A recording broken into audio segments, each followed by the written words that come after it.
Welcome back to my morning report. Charles suppose it was on Friday the 10th of April with me, Rich Ferry, market analyst at Handtech Markets.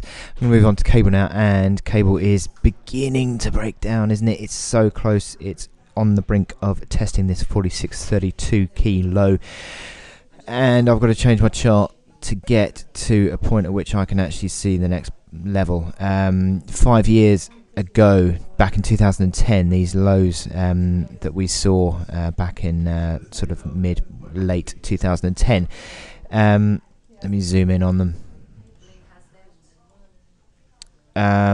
Currently 46.50, so you're sort of around about this low here. However, next real low, I suppose you could argue, is 43.45, but to be honest, I think it's just creeping ever more back towards the test of that 42.30 level, which was that ultimate low in May 2010, which again I'll go back even further to show you that is a big level, and then you go back to the lows back of 2009. So significant levels that we're seeing here. If they get broken, you're only sort of 15 pips away from that now, and the outlook doesn't look good. The fact that you've got the RSI only at 35, historically has been much lower than that. It gets, when it really gets going on the downside, cable does go to oversold below 30, so you could easily see that, and that would suggest there is downside potential. Stochastics falling away, that is not good. Even the MACD lines as well, having a bit of a little bit of a crossover here, and then that could well be the catalyst, I think, for further downside. So a lot really to be worried about if you're a cable bull.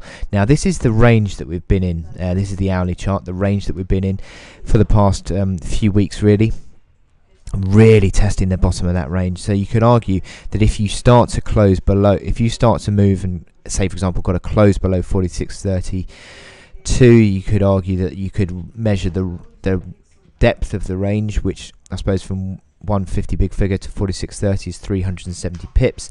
That would give you around about that low of that 42.30 level. So that would be why, once again, why you'd be looking out for that sort of level. Now also within this, we're beginning to see the RSI move to a far more negative configuration.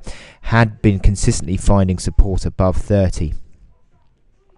Now it's falling below 30 yesterday and back again below 30 today. So that would suggest that we're turning into a more negative scenario. Look at these MACD lines on the hourly chart as well within this range play. Sorry, just going to reset that.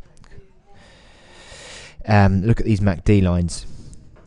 Now having consistently formed support above that level there, they're now below there, and that would suggest again you're turning into a more negative configuration on the MACD. Moving averages all falling on the hourly chart as well, so just generally speaking you'd be looking at any rallies as a chance to sell, I think, on this chart. So where would that be? I've just zoomed in slightly here. You've obviously got this resistance that came that was at 46.37. That was the support that got broken yesterday, so that now becomes the resistance, and then anything back towards there, between there and 48 figure, I think is an ideal point to sell. I don't know whether you'll get that sort of rally, technical rally. Obviously the momentum is fairly negative at the moment, although just in the last few minutes really, well, you had an initial sort of jump on the there was a UK industrial production number that came out at 9:30 just a few minutes ago. There was a very slight initial move higher, but now with the data missing expectations, that is a negative for the cable, and certainly that's put a little bit of pressure on the cable price. So any rally, I think, is a chance to sell on cable today. And I wish you good luck in your trading. So I'll speak to you later. Thank you.